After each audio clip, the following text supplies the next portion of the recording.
Nahmaduhu wa nasta'inu wa nastaghfiruh wa na'udzu billahi min shururi anfusina wa min sayyiati a'malina. May yahdihillahu fala mudilla lahu wa may yudlilhu fala hadiya lahu.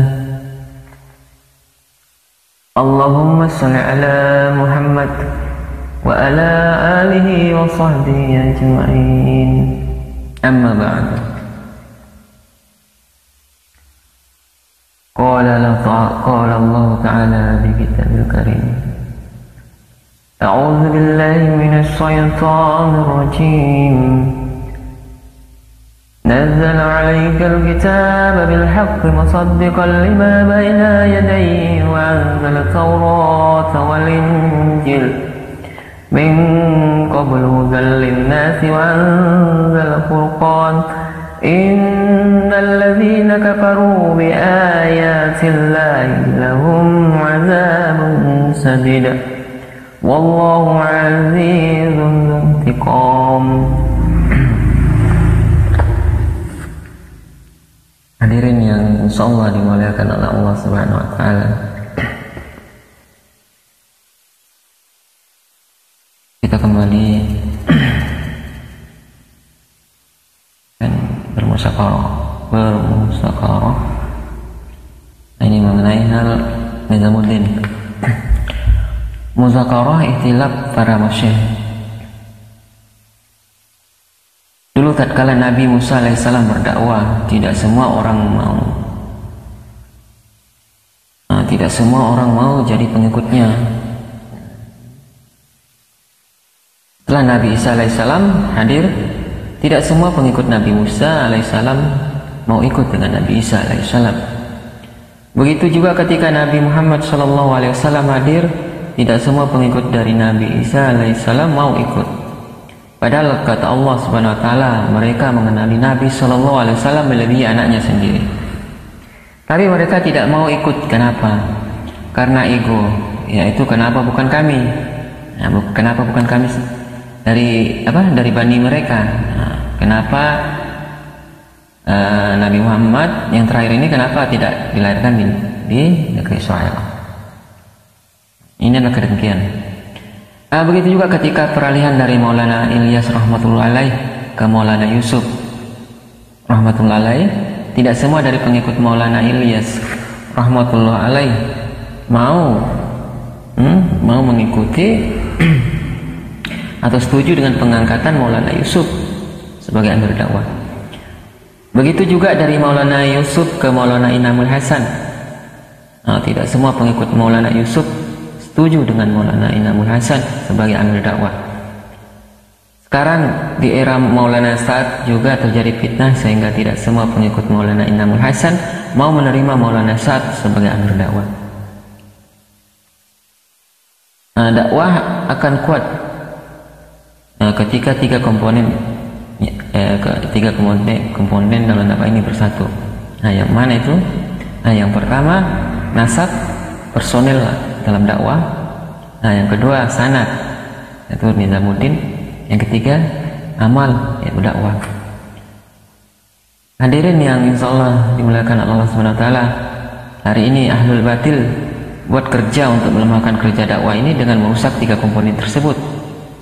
Merusak nasab, yaitu dengan menghancurkan wibawa Maulana Sa'ad sebagai pelanjut kerja dari keluarga Maulana Ilyas rahmatullah alaih. Sedangkan nasab dakwah kita ini selain dari para masyayikh, termasuk yang paling utama adalah keturunan dari keluarga Maulana Ilyas rahmatullah alaih. Lalu mereka berusaha memutuskan sanad dakwah dari Nizamuddin dengan membuat markas dakwah baru dan memindahkan amal dakwah keluar dari Nizamuddin. Mufti Zainal Abidin pernah cerita tentang kisah tiga sapi melawan singa. Sapi pertama warna merah, sapi kedua warna putih, yang ketiga ini sapi warna hitam. Ketika tiga sapi bersatu, singa tidak bisa mengalahkan mereka. Mulai singa membuat siasat ini. Singa ini membuat siasat. Tahap pertama, singa berkata dengan sapi merah dan sapi putih bahwa sapi hitam itu buruk. Tanpa sapi hitam, maka kalian akan kuat, terbebas dari kekurangan sapi hitam. terbebas dari keburukan sapi hitam. Nah, ini rayuan singa ini kepada sapi merah dan sapi putih agar sapi hitam itu disingkirkan. Nah, maka sapi putih dan merah menyetujuinya. Akhirnya singa menerkam sapi hitam berhasil sesuai rencananya.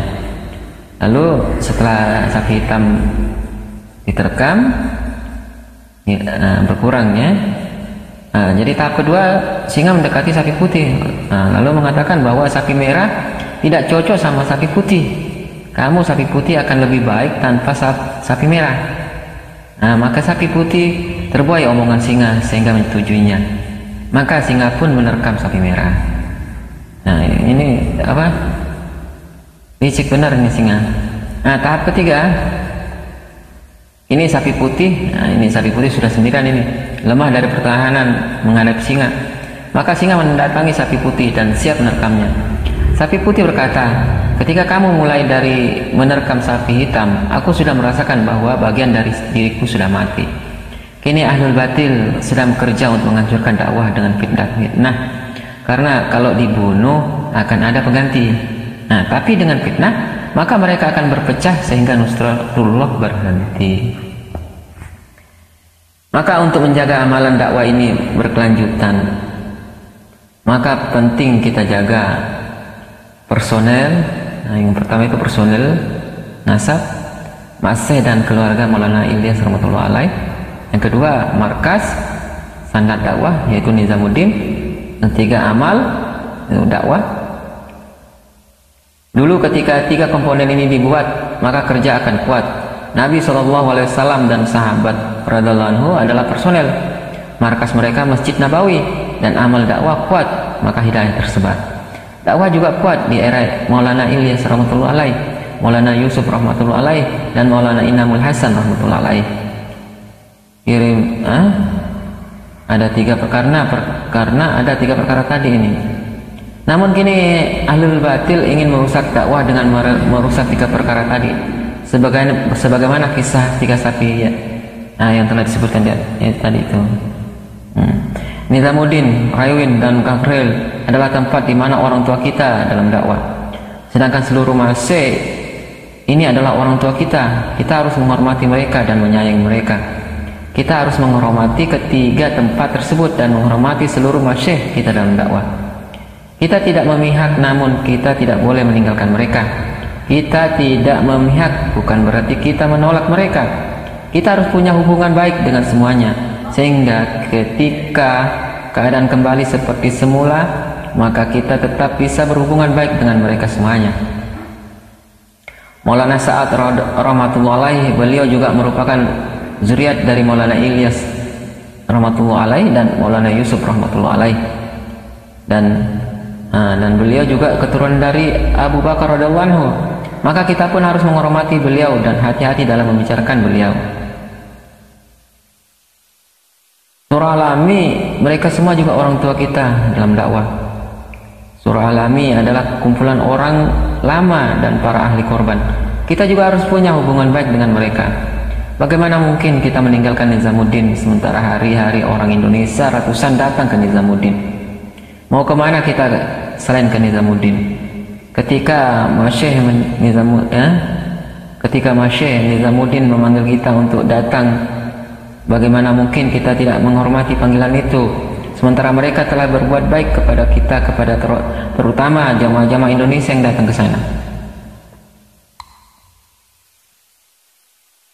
Di mana adab kita dan akhlak kita kepada mereka?